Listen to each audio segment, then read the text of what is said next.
Hi, I'm Pam and I'm here to talk about video games. Today's video is about BioGun, a new Metroidvania developed by Dapper Dog Digital. This is a sponsored video, so I am being paid to make this. I'm going to share some details about the game with you and give you my thoughts on the time I spent with it. All of the opinions are still my own. BioGun is releasing in early access on April 16th for PC on Steam for a price of $19.99 US. In BioGun, a new supervirus has been created, causing a pet-demic, impacting pets around the world. In an attempt to save his dog, and all dogs from the virus, a scientist has created a vaccine. You play that vaccine, and you're called Beck. You get injected into the dog, who you can name, of course I named mine Lily, and you need to travel through their organs and systems, hunting down and destroying the virus before it's too late. Are you ready to go on a microscopic adventure, Lily? We start our adventure in the womb. I was immediately impressed by the game's bright and vibrant color palette and the designs of the environments. Each one reflects a particular piece of anatomy, but does it in a fun and cartoony way. Movement and controls also feel very good from the get-go. Beck controls smoothly. The default movement speed is quick, and you have access to dash right away. You can even air dash immediately. BioGun is a 2D platformer and twin-stick shooter. You have a selection of guns with a full 360-degree range for aiming. The default controls use left stick to move, right stick to aim and shoot, while jump is on the left bumper. I found these controls very comfortable and responsive. There is an alternate control scheme if you really want to jump with A and shoot with the right trigger, though I much prefer the other one. Shooting enemies gives you atomic energy, which can be used to heal yourself or use special abilities like a stronger, longer-ranged firing mode. As you explore, you'll find currency which can be used to buy items in shops, and tablets which are single-use items that do things like restore health or atomic power. These would be very useful if I ever remembered to use them, but I almost never did. You can also pick up different enzymes which give you an extra ability for a short amount of time. One enzyme slowly restores your atomic energy, one makes you immune to otherwise damaging water effects, and one makes you a bomb, allowing you to destroy certain barriers when you trigger it. The world of BioGun, which is the inside of a dog, is surprisingly charming. I really appreciate how committed to the theme they are. There are dog puns and anatomy references everywhere. This does feel like a living, breathing world. You'll find other characters to talk to, different types of cells doing work all through the body, and many of them need your help. In my time with the game, I traveled through the fallopian tubes, liver, pancreas, and bladder. I was asked to help make way for red blood cells and find nerve fibers. Also locate and return tiny, adorable fee pups who tended to be stuck in odd places. All quests you're given are logged for you so you can keep track of them. The menus are really useful and well laid out. They make it clear just how many things there are to find and collect within the game. One feature I really love is getting a scanner that lets you scan all the items and creatures around you. This opens up lore entries for each, reveals boss health, and maybe even more as you go. It absolutely scratches that collection itch.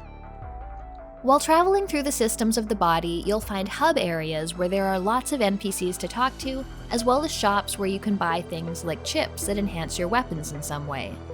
I really liked the one that gave me a little turret companion to help me shoot at enemies. There are also cosmetic items that can be purchased or found throughout the world. Ionized atoms are another thing which can be found in shops or out in the world. When you fuse 3 of these together, you get a choice to upgrade either your health or your atomic energy by 1 notch. Health and energy are represented by a syringe, which is deliciously on theme. I'd say that BioGun is more of a combat challenge than a platforming challenge, at least from what I've seen so far. Though you get a number of new abilities that help with traversal and make it more fun, I found the platforming quite manageable, while some of the combat, specifically the boss fights, could be difficult. There are a number of very fun boss fights to tackle, many of which killed me very quickly the first time, or 2 or 3 that I faced off against them. The required bosses in particular have a number of interesting abilities and patterns to learn. One of the standouts is Rue Caper, who plants mines and shoots at you with a laser-sighted sniper rifle, even alters the environment around you. It took me a bit to learn his patterns and how to avoid damage. I even had to use audio cues to learn when to dodge rifle shots. The bosses are fast-moving and hard-hitting, but it feels very satisfying when you defeat one. Vanquishing bosses will give new abilities like double jump, new weapons which can help not just in combat but also exploration, and items that augment abilities. Many bosses are optional and can be tackled when you feel like it or when you find them. Death is not overly punished. There are save points scattered around and none felt overly far away. Saving takes the form of Beck taking a shower, which is an adorable touch.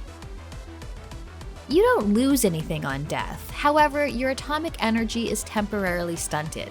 You won't be able to gain any for a brief amount of time. You'll need to attack enemies in order to restore it to its normal function. If you return to the place of your last death, you'll find an enzyme that will make energy regeneration much faster, which really helps on boss fights.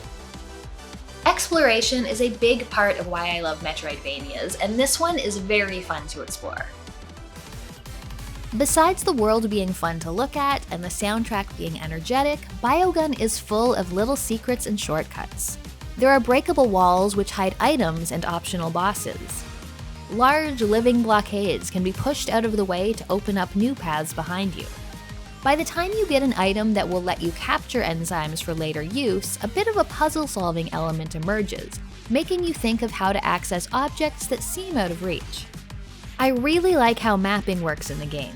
You map as you go, and the map is very easy to read and represents the world well. You can also find nervous system points where you can place synapses you find. These will show you unexplored areas of the maps, as well as more markers like the locations of enzymes and secrets as you add more synapses. However, the map is also the source of my biggest complaint. Though I could place different colored map markers on the map, they all disappeared on me. Also, the marker that shows the place of your last death didn't always seem to be accurate. These are bugs that the devs know about and are working on, hopefully they'll be fixed soon. I also think the map could use a legend. Fast travel opens up very quickly, and this is another thing that's adorably on theme. These fast travel points are injection sites where the scientists can extract you and inject you somewhere else. The map has a lot of options in terms of where to go. I played through the available content more than once, and my path through the game and which bosses I tackled when was different each time. It is very non-linear and ripe for exploration. Developer Dapper Dog Digital is very interested in community feedback, which they will collect throughout the early access period. Players who buy BioGun during early access will be able to play the game from start to finish, but additional content and improvements are planned over the coming months. I'm very much looking forward to the full release of BioGun, as everything I've played so far has been great. And I'm invested. Will we be able to save all the dogs? You can purchase BioGun on Steam now for $19.99 US. If you want to check it out, there's a link to the Steam page in this video's description. Thanks very much to Ravenage for sponsoring this video and publishing a very fun game. Again, though it was sponsored, all opinions about the game are my own. If you want to see more, check out some of my other Metroidvania reviews. I have a Patreon if you want to support the channel. Thanks for watching, and I'll see you next time.